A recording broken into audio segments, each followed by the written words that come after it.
Hey there, stargazers.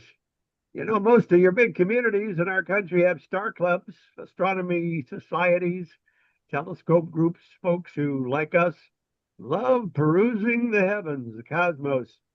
And our town is no exception. Santa Barbara's got a good one. It's the Santa Barbara Astronomical Unit, with roots going back to the mid 50s.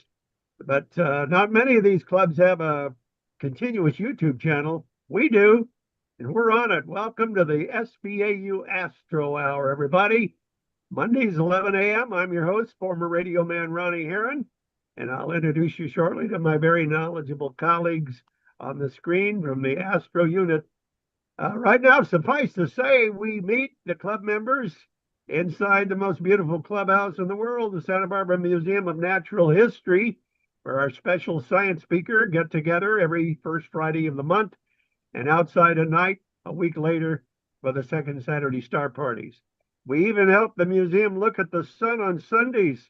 Find out all about us at sbau.org. And this will be officially program number 281 for July 13th through the 19th, 2026. We are in our sixth year. No moon in the sky, so let's go after the cat's eye. Nebula NGC 6543. Also, M29's up there. It's an open cluster. We're talking, I think, Cygnus the Swan constellation. Tomorrow, Mars is going to pass just north of the red giant Aldebaran. Not quite an occultation. We're going to check on the most famous asterism for this time of year, the summer triangle. Vega, Altair, Deneb, Venus and the moon are going to pass each other. Our satellite doing most of that moving. More on the fascinating Hertzsprung-Russell system of measuring stars this week. And what's that orange glow of cold interstellar dust out there in Orion, huh? What's that all about? Other than those specific targets, what's our night sky going to look like this week? And incidentally, happy aphelion, everybody. We're the farthest from the sun right now, I understand, according to the New York Times, That 94 was and a last half. week, Ron. Was that last week? Well, Yeah. we're Close still in enough. the neighborhood, I would imagine. We don't We're go into catching up. we got to pick up 1.5 million miles on the next part of the orbit.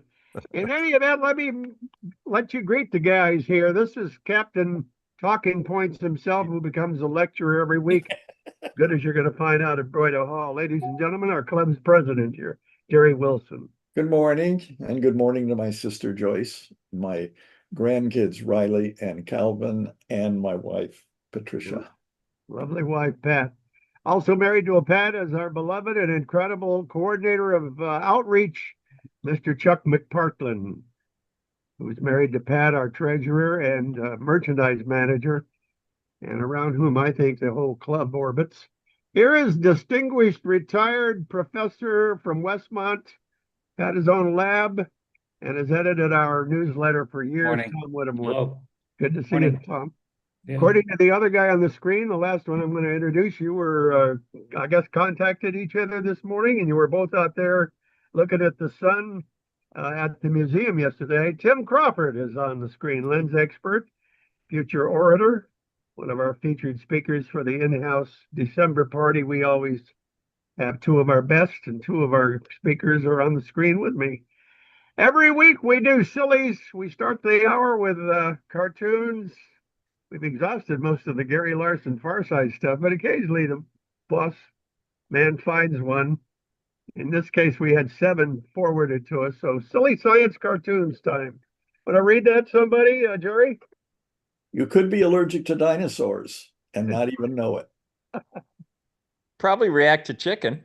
Yeah, that's true. If you I got want to to know what think- dinosaur tasted like, it probably tasted like chicken. I got to thinking, what are the odds I have atoms in my body that were once inside a T-Rex? Possible. Yeah, possible. Kind of scary.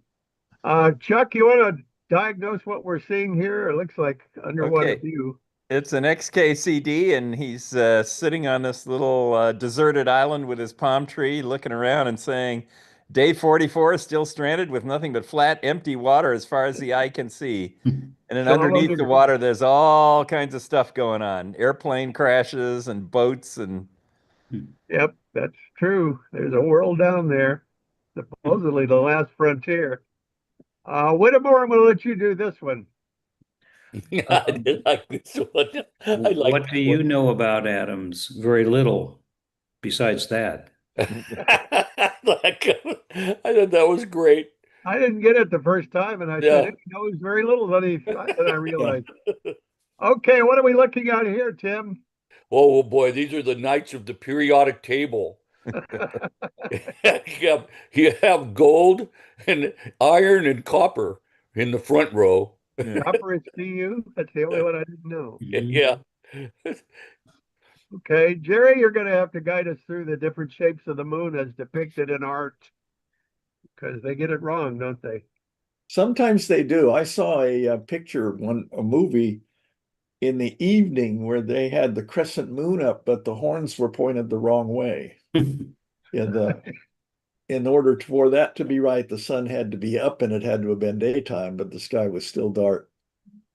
So anyway, this is the normal shape of a moon here. This is when it's full. This is normal, check. This is a possible one.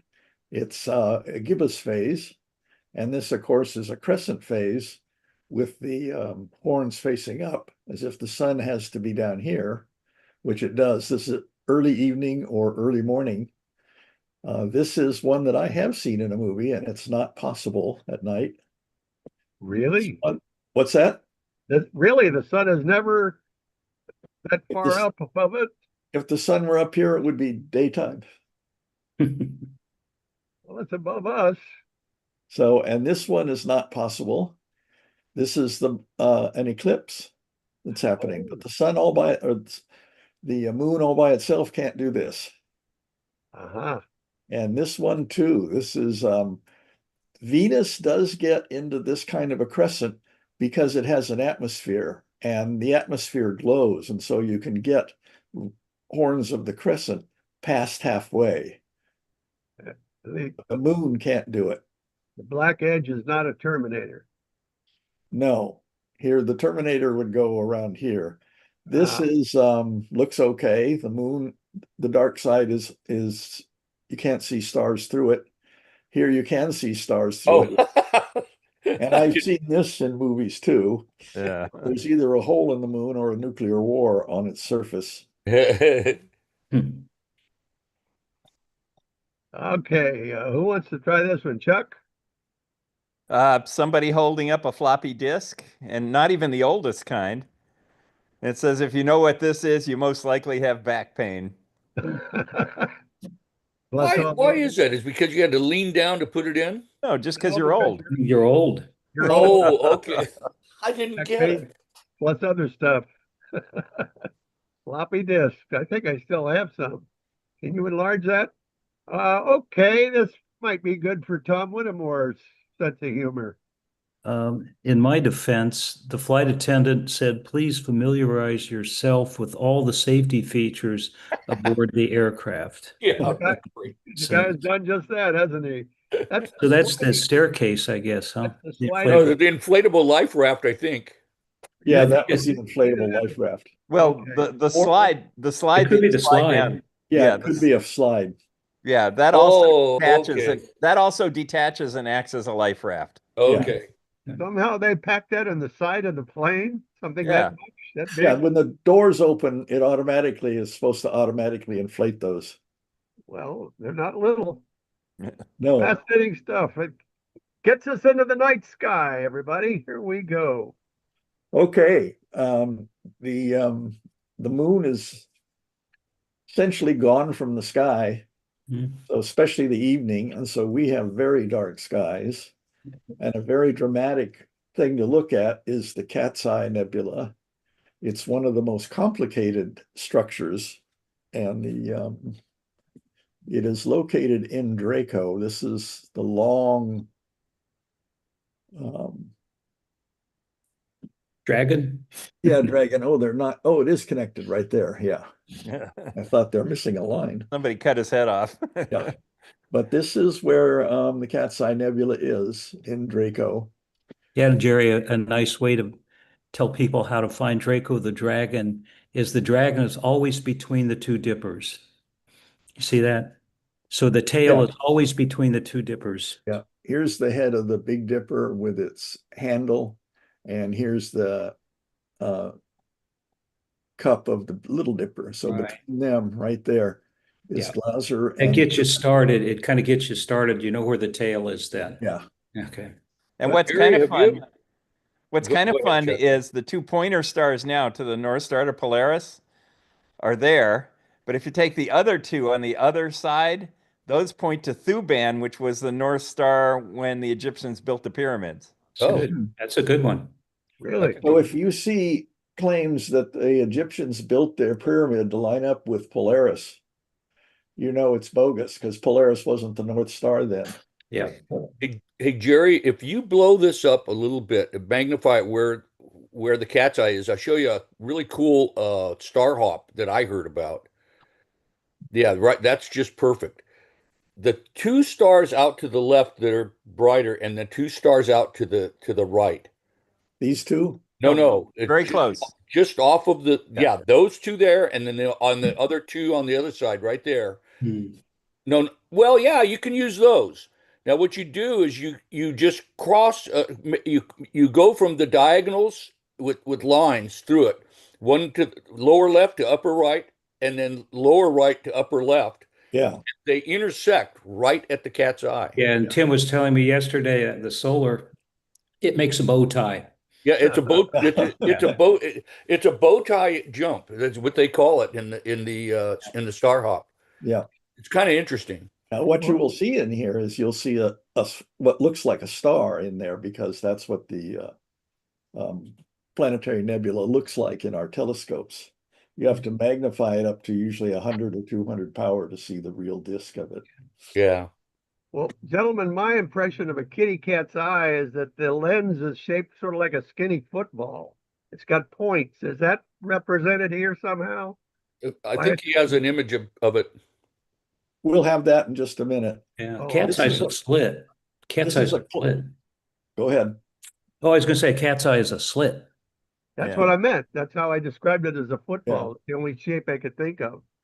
So here's a closer in finder chart. And there's the two stars you talked about, and there's the other two. Yeah. They cross, and there's this one shows the Cat's Eye Nebula here as a slightly fuzzy star. Yeah. But it looks like a kitty cat's eye. This is the Cat's Eye Nebula. Really blown out. Oh, okay. Well, it looks fascinating to me. Yeah.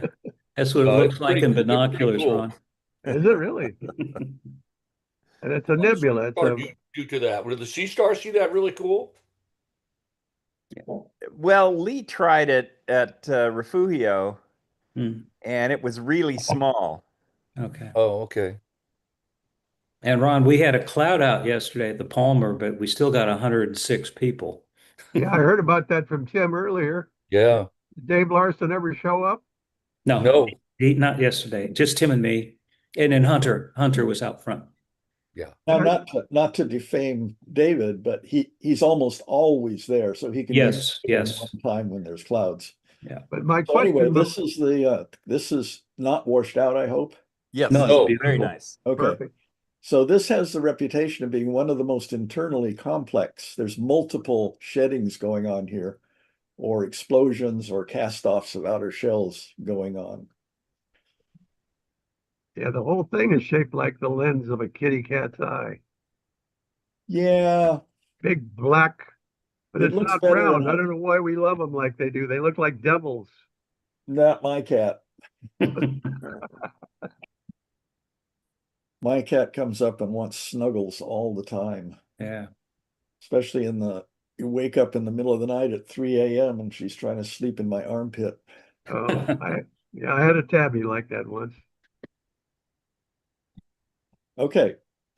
This is a picture. Oh, let me get my notes here. This is a picture of the Cat's Eye Nebula taken in long wavelength. And much less magnification. Yes, you can see where the cat's eye slit is, but these are still things that were cast off. Hmm. That's interesting. And that whole thing is the remnants of a blown star. This is a sun-like star. It's not a big star that exploded. It's Oh, reached the end of its fusion lifetime, and there's little things where the fusion sort of sputters and turns off, and then the outer layers collapse a little bit and bounce off and throw themselves out. So this is at a wavelength of 3.6 microns, which is mid-wavelength. And it is, oh no, wait a second. Light with a wavelength of 3.6 microns is rendered in blue, which is the mid-wavelength infrared. 5.8 microns, which is a little farther out in the mid, but still in the mid, is displayed as green. And 8 microns is represented in red.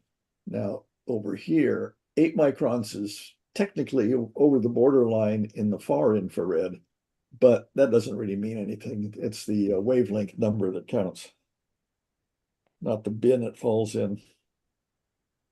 The brightness of the central region here has been greatly reduced to make it possible to maintain its visibility while enhancing the brightness of the much fainter outer features. but the reason we're looking at this is there's no moon, and we normally wouldn't, with a big moon, we wouldn't be able to see this this much. You wouldn't be able to see this in the infrared at all because we don't see infrared, but your camera will capture this if you have the right filters and the right camera. But this What you'd see in a telescope is more that little central bit. yes, we see this. This is showing other stuff that has been blown out that comes from this.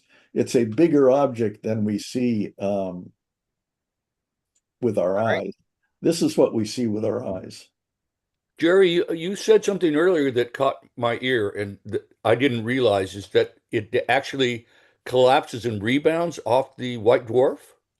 You know, every star that you see is a dynamic equilibrium between something pulling in really strongly and something pushing out real strongly. And when the stuff pushing out weakens or turns off, then the pushing in has nothing to oppose it, and parts start collapsing. And when they collapse, they can go down, and then that causes the central core to heat up again, and that heat starts generating energy that goes out, and so it bounces it back out. And that's what happens in this star at this stage. It's sort of a sputter out. Well, I got a feeling, Jerry, it's not going to be a big part of your August 7th speech about exoplanets. If it has any, there's probably no life on them. No, no. This won't be in my talk on August 7th. But they haven't found any exoplanets around it, I guess. This would be I guess there could be exoplanets, but it probably, like our sun, will go out and possibly absorb the Earth into its and burn it up. Before that, it would boil all the oceans off the Earth. But other planets out there like Mars, it'll probably survive and be around after the sun goes into its late phases. With all this stuff going on in this nebula, it'd be a little hard to detect them by the usual methods too. Yeah, lots of false method images here. Whoop. Okay. Now we're going to look at a star cluster, M29. It's a small star cluster. Let's see, where is it? It's right there. M29. This is Cygnus, the swan. This is the swan's neck, and this is the swan's tail, and its wings out here with its turbulence flip up wingtips. And M29 is an easy find star hop from this star right here. And there's a star cluster in there. This is the star cluster. It contains up to 50 components, 50 members, which it's a very small star cluster. But this cluster is very interesting because it's very young. How do we know it's very young? Well, it turns out it's easy to measure the age of star clusters. So really? what's that? I hadn't heard that. Okay. but you heard it here first. Do they all come with a black hole in the middle? No, these don't. These are a cloud of dust that was like the Orion Nebula, and little bits of it here and there, little knots of it, sort of through some turbulence or something, they start condensing and gravitationally attracting each other, and then they eventually turn into protostars and then into stars. So this is the thing we covered last week a lot, the Hertzsprung-Russell diagram. This shows the luminosity, or if you change the calibration a bit from Earth, you can turn this into magnitude. And this is the surface temperature of the star. These are cool stars down here. This is 300 Kelvin. These are hot stars up here, 30,000 or more Kelvin. And you see, this is a This is an old cluster here. yes, this is an old cluster. So what you look at, there's the main sequence of stars in the just stars. If you just take pictures of stars at random, and you make an HR diagram, the HR diagram will go up like this on the main sequence.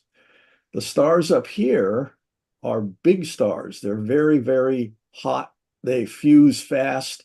They live, it's short lifetimes. And so these stars in the star cluster are missing. So how far up you can get on the main sequence with these stars, that's how old the star cluster is. Because all the stars that are younger than this, they've all gone away. So you're just left with these old ones. So this is the main sequence turnoff point for this cluster. And this point along the main sequence defines the age of the star cluster. These stars up here have left the main sequence. They've now gone into fusing other elements that are heavier than hydrogen and helium, and they're up in this region. And then some of them have burned out completely, and they're down here. So the ones that were up here that were really hot are now white dwarfs out here after having become neutrons, after having become novas. Novas. Got that? Well, planetary nebulae. Yes. Yeah. Supernova remnants wouldn't be down there. Okay. This is one of the end stages of what used to be up here. Yeah. Well. But whereas up there in the night sky are single stars or maybe binaries that have single names like your Altairs and Denebs and Vegas, if they're in a cluster, they're lost, aren't they? They're just part of the crowd. They don't get a name, right? Right. Would they be as big as some of these other single stars? Yep. They're just as big, but they're lost in a beehive, if you will. So this reflects that.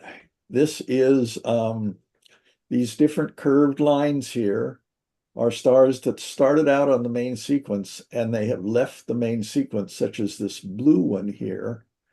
This blue line is 63 million years. So this blue line, stars at this point leave, and there's nothing younger than 63 million years. This star is old, this cluster is older than 63 million years.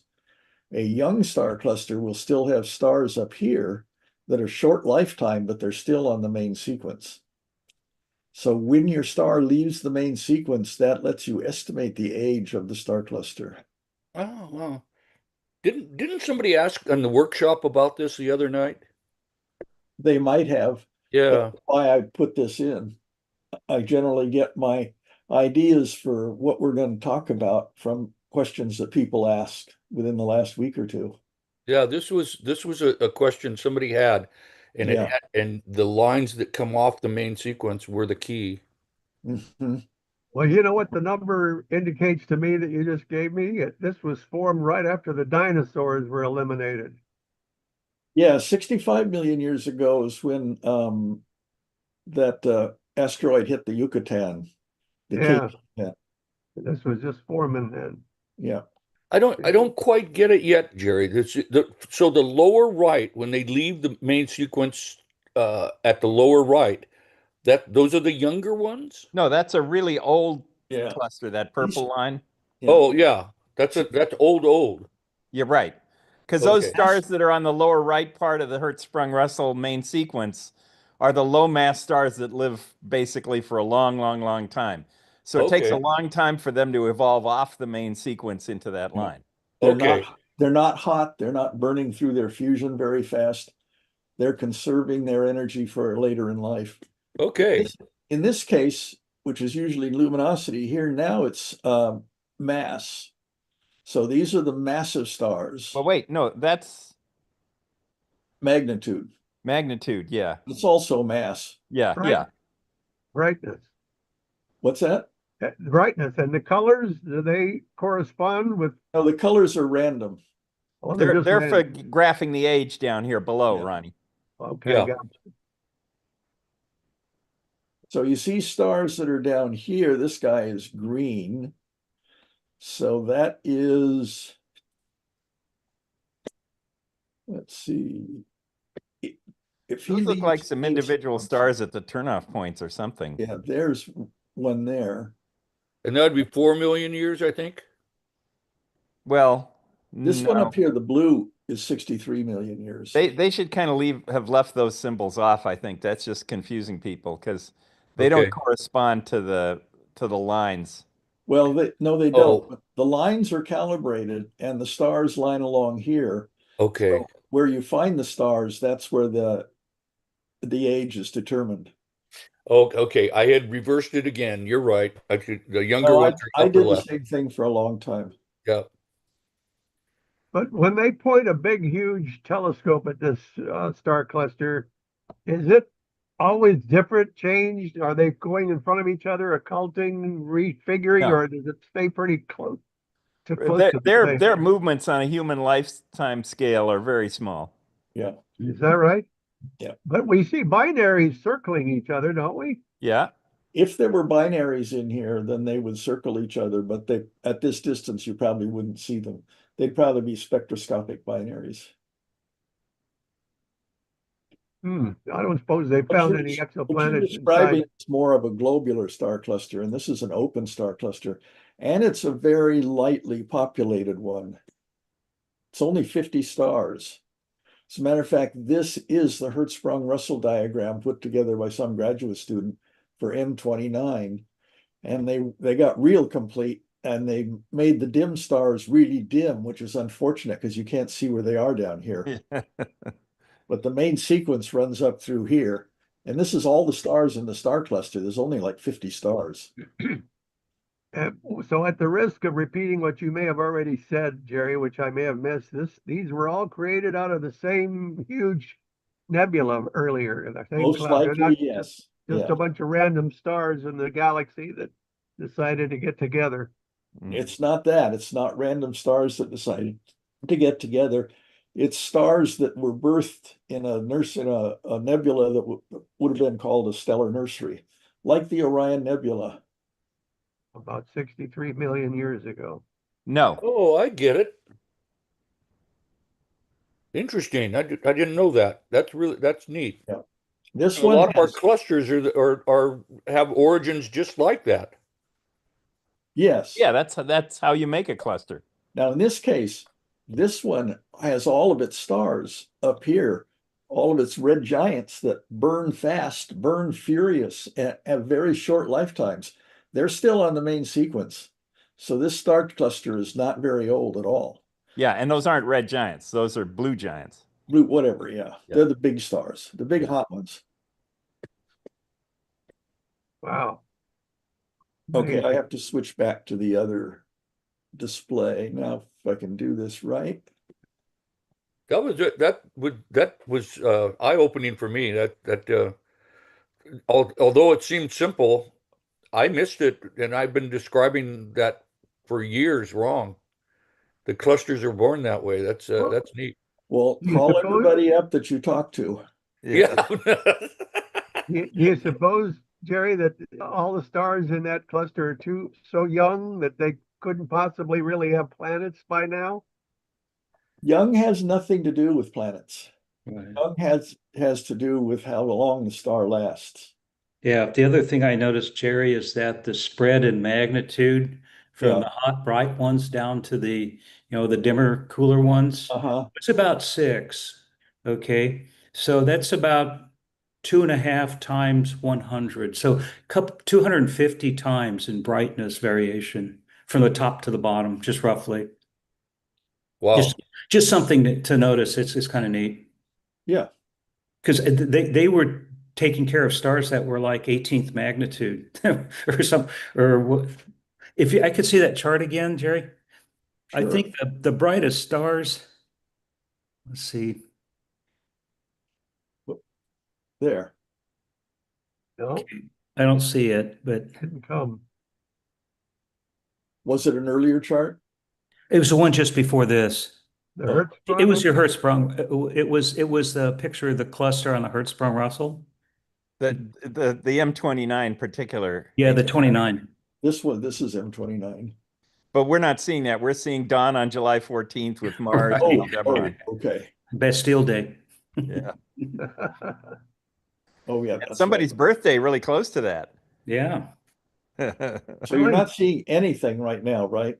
No, it's okay, Jerry. I just noticed that the spread in magnitude was about 6, just roughly.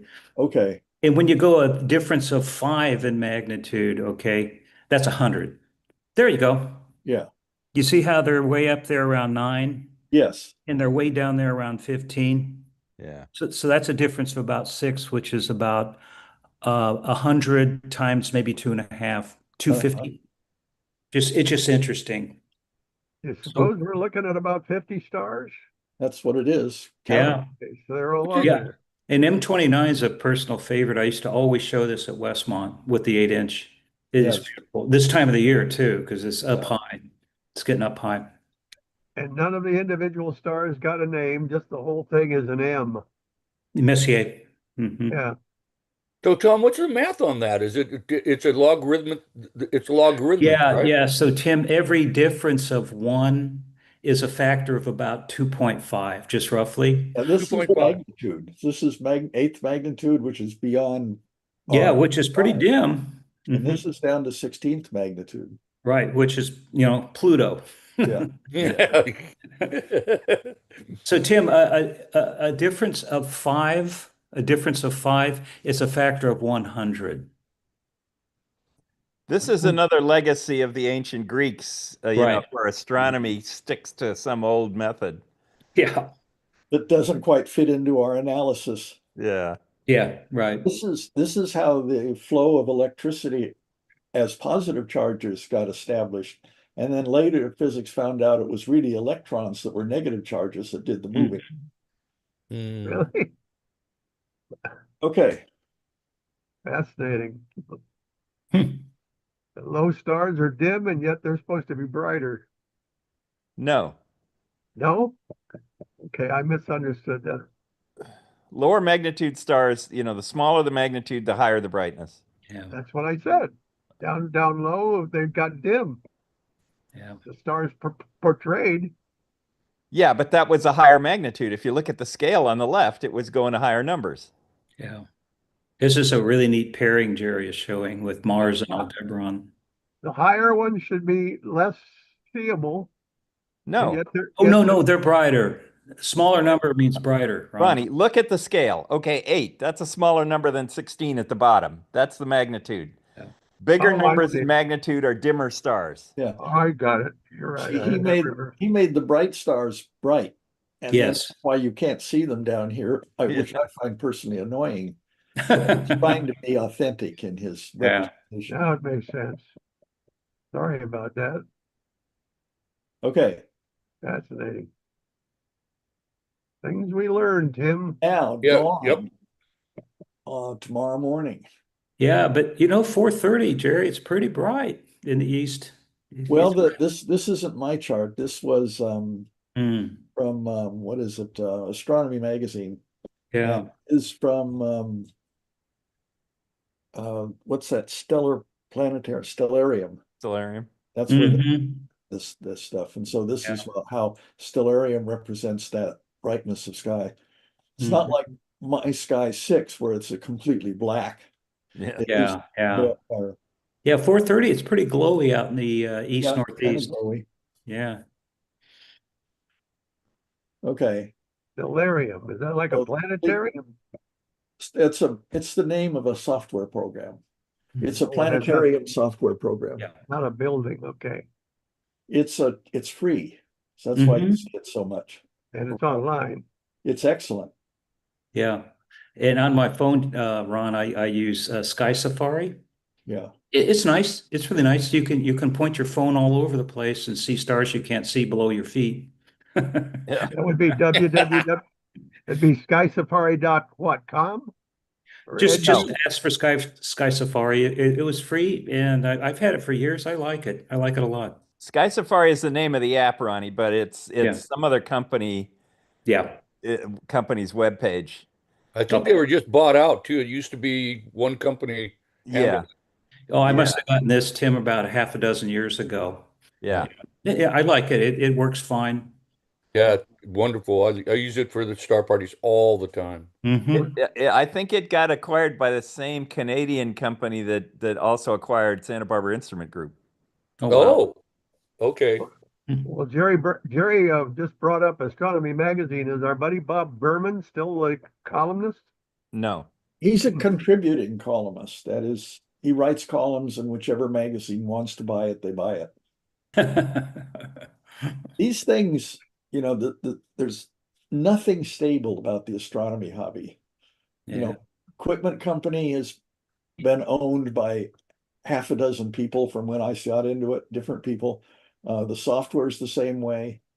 But the one interesting thing is that not the only thing, but PixInsight, a recently developed process software for images, you pick out what you want to show, and it will make a Hertzsprung-Russell diagram from your picture that you took. So will Really? Starry Night. What's that? So will Sky Safari and Starry Night. Yeah, I said it wasn't the only one that Yeah. would do it, but yeah. How can it do that? Well, It it has the does. data. Yeah, you're taking data when you take a picture, and it goes on. Okay. Most of the data. There was one of my favorite phrases was someone was complaining to a fellow physicist or scientist. He said that we will never know what these stars are or what they're Yeah. made of or what they do, because all we have to look at from them is their light. Right, right. That was Lecomte. Lecomte? Lecomte, yeah, he was more of a philosopher, Yeah. and he got it wrong big Yeah. time. Yeah. That was the only way we really got information until That's we got exactly right. neutrinos. Yeah, kind of Or- like around the time he said that, Chuck, spectroscopy was discovered as a Yeah. tool, as a real tool. Yeah. And you never heard of Lecomte again. No, just in astronomy history books. Yeah. Well, you think the day will come, Mr. Perez and the rest of you, when the web, let's say, finds a planet that is perfect for life. They know it's got an atmosphere with oxygen in it. There's life there, and that's all we're going to know. How are we going to know? That's all we're going to know, right? There's something on there living, but we'll never be able to go there or find out if there's intelligence or is it in the dinosaur stage or Yeah. microbes. We'll just tap into their spy cameras. Or their Located. TV broadcasts. Yeah. Of Boy, course. Ronnie, I get that question all the time. Really? Is that one of your three that you're going to No, talk it isn't, but I get, is there, do you think there's life out there? That Mhm. question comes up all the time. All And the time. Yeah. yeah, and one thing that I always answer now is that, boy, the more I know and the more I understand, we're certainly living on a very narrow, very delicate place on Earth. You go either direction, and we don't exist. Well, So, it was 50 years ago that I guess Sagan didn't start it, but somebody came up with the SETI program, SETI. uh-huh. That's about And right. Mhm. and so I thought about that, and we should drop the I, and they came up with L, settle. Instead of looking for intelligence, your odds are you're going to find one of the 70, 100 million years we had of no intelligence, just life. You follow what I'm saying? Yeah, So, that's what my talk is going to be about on August 7th. oh, is it? Oh, SETL, huh? Search for extraterrestrial life. Yeah. because you probably aren't going to find intelligence. Hot news going around today that I saw on some news show is that they have identified all the basis chemicals for DNA, or I guess it was RNA, on a returned sample from Bennu. Yeah. Huh. Oh, from the asteroid? Yeah, Yeah. What are they going to find? All Amino the acids? amino acids necessary to build life's chemicals. yeah, RNA. And there is speculation among Earth scientists. Of course, there's wide ranges of speculation, but on this topic, that RNA probably came first. Yeah. Yeah. And Ron, if they find amino acids on a place, it's amino world. Yeah. Okay. Well, what about water? Might it bring back some water? Yeah. Water's pretty common. Yeah, water's everywhere. Well, it's ice out there in space. No, there's water and minerals. Mhm. It's liquid? No, it's held mechanically or chemically in other compounds. Yeah. You heat it up and water will come out. Huh. On comets, it goes from ice to gas, doesn't it, to make the tail, I would think. That's a change of state, yeah, from It doesn't from go through a solid to liquid gas. stage on the surface of the comet. Fascinating. Well, I can't wait for your talk. Good. So this is in honor of last week where we covered, I think it was last week where we covered a lot of star hops. This is one too, although in my view, you don't really need to do this because you can see everything. Yeah. It's This is one I learned from Chuck years and years ago. okay. If you go the other way, you pick up Sirius. Yeah. Chuck taught me that many years ago. Down here. Yeah, you go the other way. Mhm. That's Are right. you, Yeah. are you serious about that, Tom? Never mind. Of course, this is very, very early morning, and you're probably not seeing Orion. No, Yeah. I don't think so. Yeah. This is in general when you can Yeah. see Orion. Yeah. So I heard that Sirius is moving toward us at some 9 million miles an hour or something. Mhm. And Good so Lord. someday we're going to be in serious trouble, I guess. Now you're cracking them. Wow. And there, of Look course, at that. And oh my gosh. beautiful Pleiades cluster. And this, I think, was taken by Hubble. Wow. Yes, this is a Hubble image. Yeah, and that's the dust, Ron, that the stars are moving through. Isn't that pretty? It's reflective. We see, Reflective. This we is see not what, four or seven stars? Well, there's actually now estimated to be about 5,000 in that cluster. Yeah. Yeah. But we only see seven. Well, no, every star you see in here is in Yeah. the cluster. Yeah. Well, that's not what we These see are with the really naked bright eye. ones, and they're all emitting light that is bouncing off of the gas that they're passing through. This is not the gas that they came from. They're just passing through this gas. And it's not gas, it's dust. Yeah, Scattering whatever. light. Yeah. And it's known as the Pleiades star cluster. Yes. Yeah. The Seven Sisters. I've Yeah. never heard it referred to as a star cluster. But the people with really good vision can see 13 stars on a good Yeah. night. Whoa, man, I didn't know that. Yeah. Yeah, when I was a kid, I did that count, and I got about a dozen. But this is called Subaru in Japanese, as you know. And the car, the Subaru car has in its logo, it has this pattern. Really? Oh Yeah. yeah. Oh yeah. Wow.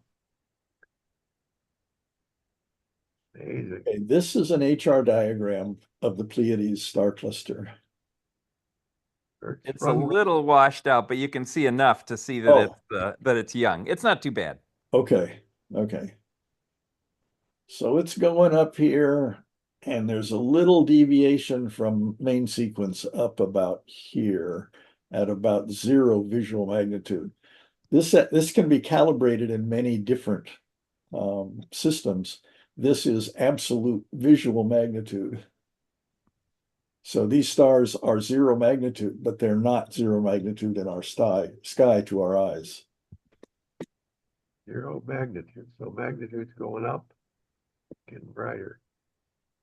So this is the summer triangle.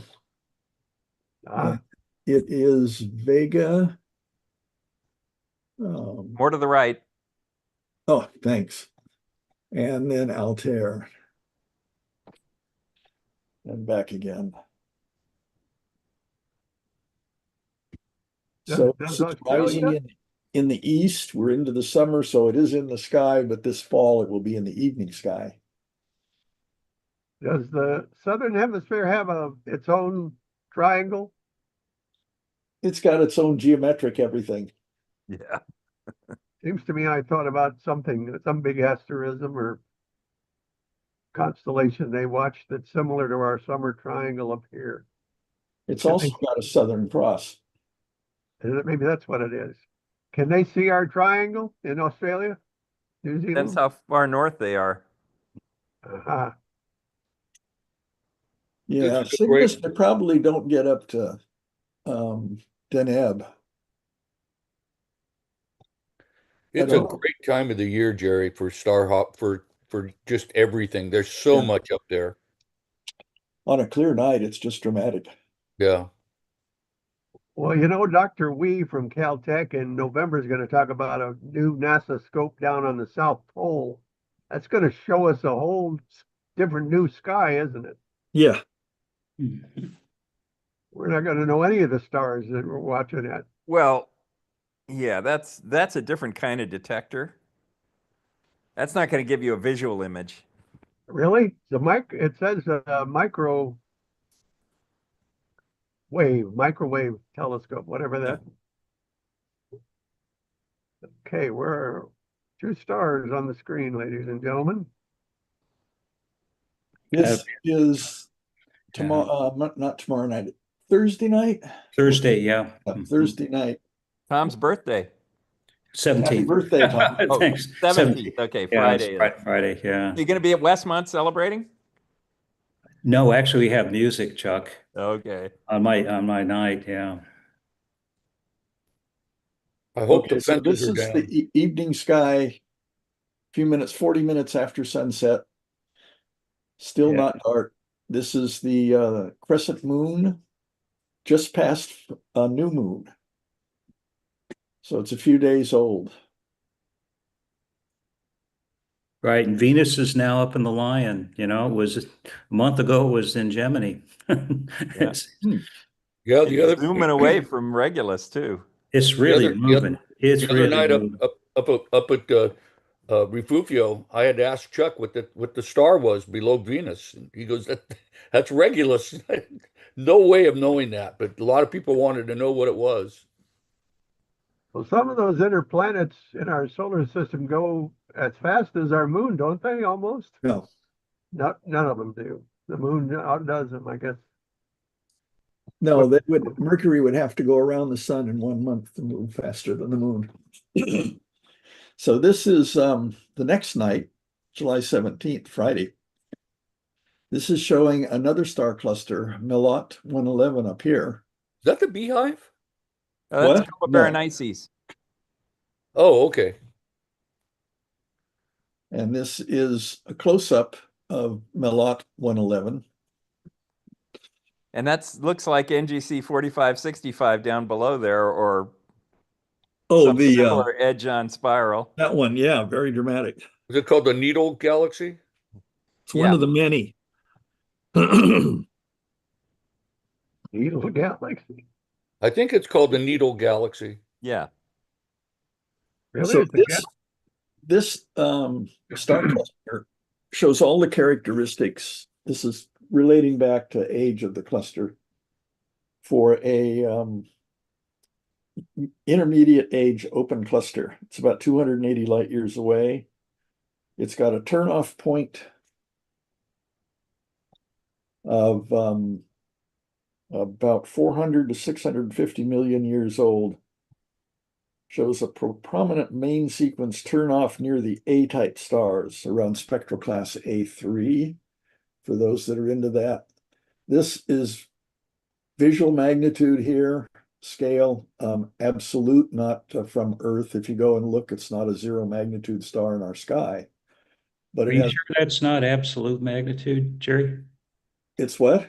Usually absolute magnitude is given with cap M. I was just wondering if that Yeah, just this is that's what I'm talking about. This is absolute magnitude.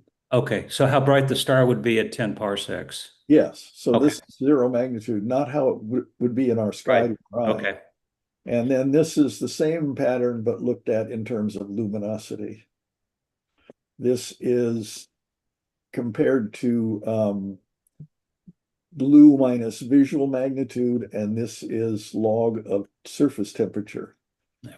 Basically different calibrations of the same data. And this is an intermediate age, but I don't have the exact age other than it's 400 to 650 million years old. Wow. And what's interesting, the caption says that on the left is an actual, plotted version, and on the right is the theoretical curves. So it jumps much higher in the theoretical version at the end of life up there. At the end of life up here it does, but I don't see any data points up here. Yeah. So this one has to be theoretical projection too. But there's a star there. There's the same star. Yeah. There's one there. Yeah, those are the same symbols. Yeah. Yeah. So they're the model's very nice, and I don't know what this stuff is. Maybe that's after you swing out the top, you fall back down to the bottom on the path toward going to a white dwarf. I didn't have the nerve to say that, but thank you. Now, our final topic for the evening, or the morning. This is the search for, let's see, in the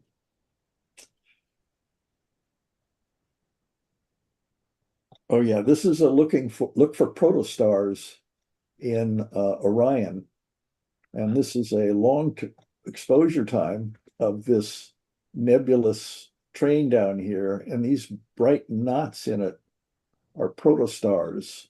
Yeah. Taken by the European Southern Observatory, run by Garching in Germany.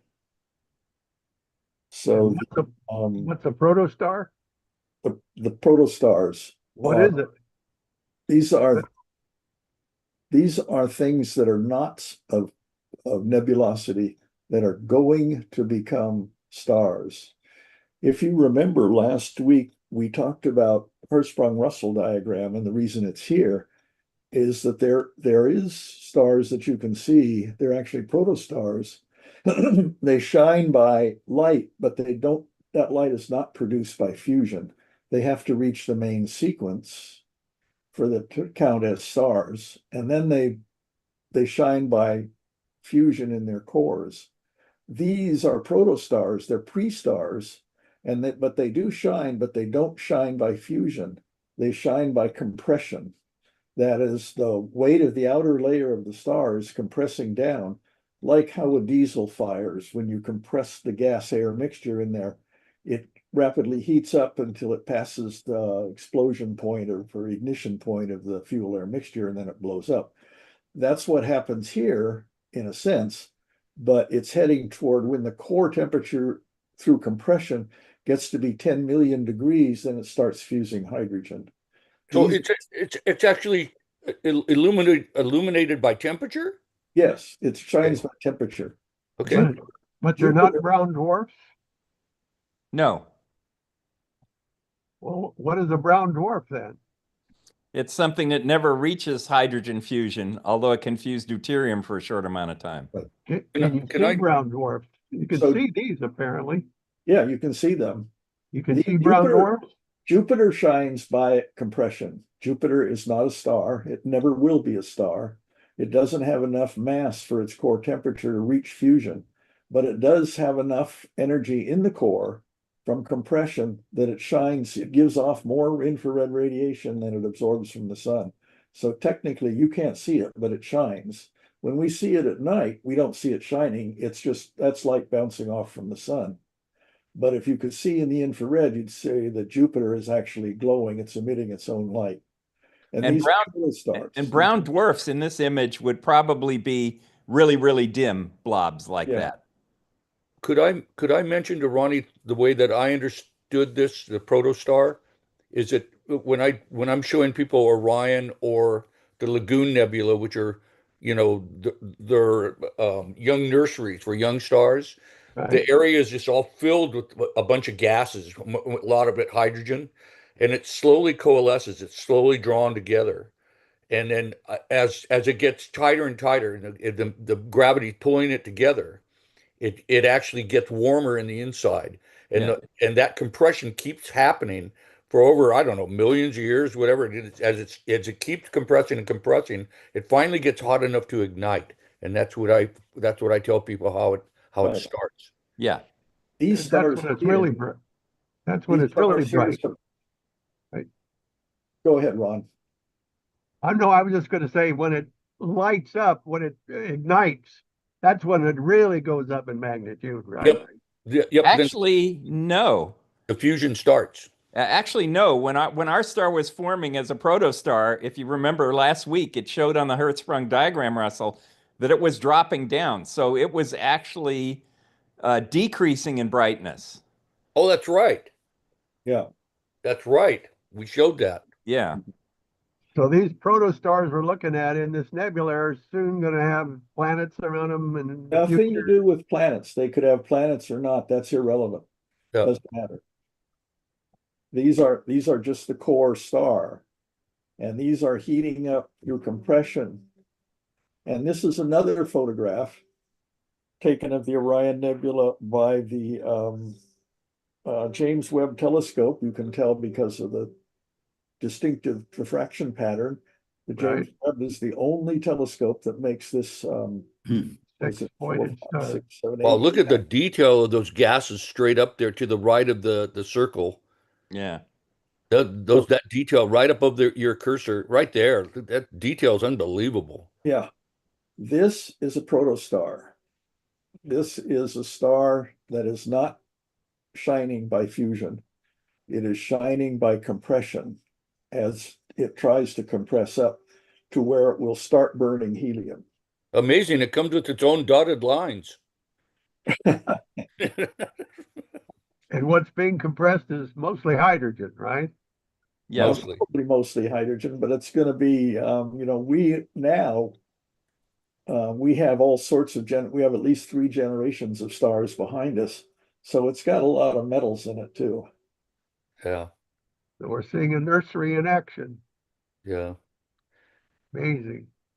I always tell people at star parties, this is where stars are born, not in Hollywood. Well, not only am I looking forward to the August speech by the president, but I can't wait to hear what you have to say, Tim, in December. Yeah, yeah. I can't either. And then, Chuck, are you going to show us a video of your little occultation? I have built one. It's probably going to be very hard to see on the screen because of the brightness levels, the contrast levels. Really? But yeah, I do have a video of it.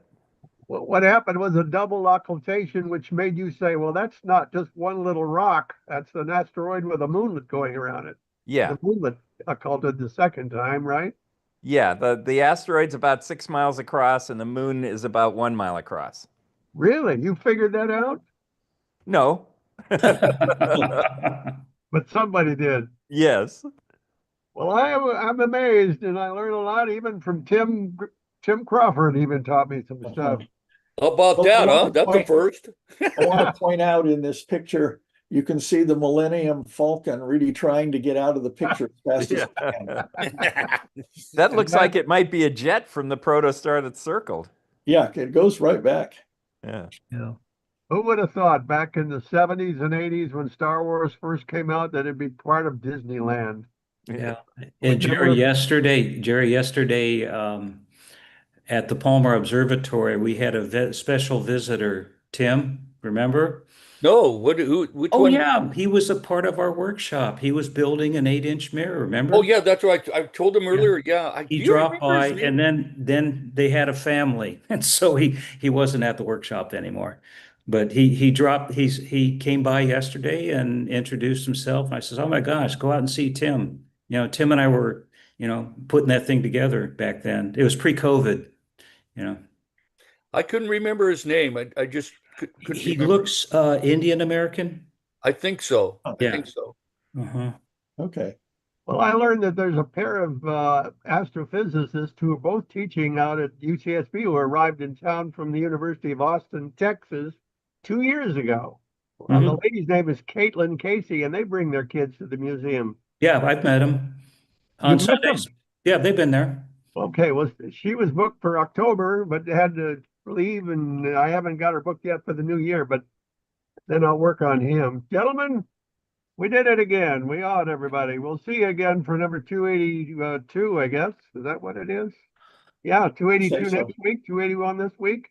We'll see you at different events we do, and that's it for SBAU's Astro Hour. Thank you very much. Right. Thanks, Jerry. Okay, thanks, Good one.